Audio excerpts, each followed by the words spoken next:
March.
Okay, so Pam, lots of fine things are happening, right? It's a very simple little excerpt for the most part.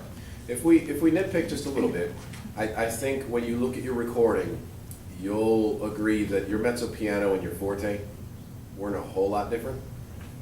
I had the opportunity again to be in Chicago over the weekend judging groups. By the way, I heard the finest high school orchestra I've ever heard in my life. I mean, they would give some regional professional orchestras that I've heard a run for their money, from something called Kirkwood, Missouri,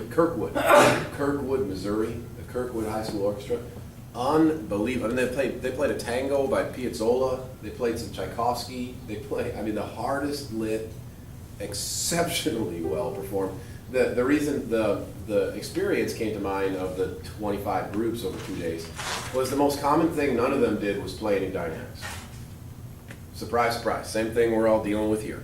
And one of the nice things about the gig is that I get to do clinics with the groups after as well. And so most of the weekend I ended up telling them the truth. I'm dying to get Symphonic Band to do this. Our observations in Wind Symphony recently is Wind Symphony's not really playing piano very often.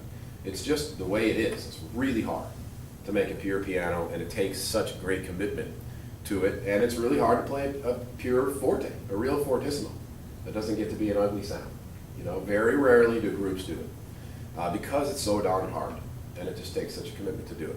So on our end, there's two levels of responsibility and opportunity there for us as conductors. Number one is to show that real intense quiet, you know, the MP, the mezzo quiet, not necessarily soft, because soft can be weak, but quiet, and then show that big. And then on the ears and rehearsal side, to be as diligent as we possibly can about policing that.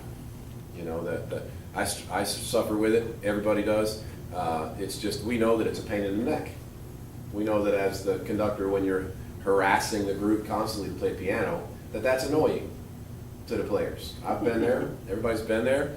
It's annoying when you kind of hear from the conductor all the time it's not soft enough. And conductors are human. We don't like to be annoying. So you try not to whenever you possibly can. So maybe the piano can be a little smaller, maybe the forte can be a little bit bigger. On those beat fours, when it's all about percussion, that's an easy opportunity. There's no cueing necessary there, but you know, you can just be with them for a moment and then be with us again. You know, that's a way we can just turn our shoulders just a little bit. We can just bring our window, bring our frame to that area of the room. In the last bar, it looked to me, just confirm for me, the last bar of the whole thing, before the repeat, you wanted us to blow that whole note through to the rearticulation at the beginning. Good, because that's what you look like. Terrific. Okay, thanks. Who's next?